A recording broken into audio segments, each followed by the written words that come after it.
Doctor Narendra Dabholkar यांच्या ज्या जातीवाद्यांनी सनातनवाद्यांनी हत्या केलेल्या आहेत त्या हत्येचा तपास शासकीय यंत्रणेमार्फत व्यवस्थितपणे चालू नाही, अत्यंत धीम्या गतीने चालू आहे।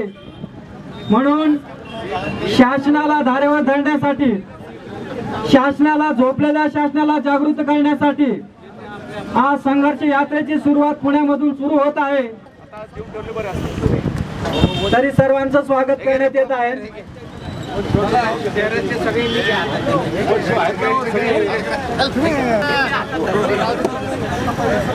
लाल सलाम जय भीम, लाल सलाम जय भीम। त्या संघर्ष यात्रेमध्ये सामील होणाऱ्या सर्व कार्यकर्त्यांचं स्वागत करण्यात येत आहे। तरी सर्वांनी इथे उपस्थित राहावं अशा प्रकारचं आवाहन सर्वांना करण्यात येत आहे।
ते असहिष्णुता निर्माण करत आहेत आणि त्याच्यातूनच असे खून पडल्या जात आहेत। आणखी या रीतीने लेखकांना लिहायचं की नाही या रीतीचे जे काही प्रश्न तयार होत आहेत, तेव्हा या वातावरणाच्या विरोधात सर्व लेखकांनी, जे काही नाट्यकर्मी असतील, सिनेमा मेकर असतील, साहित्यिक आणि वैज्ञानिकवादी भार्गव सारखे वैज्ञानिक सुद्धा जे आहेत त्यांनी याच्याबद्दलचा निषेध व्यक्त केलेला आहे।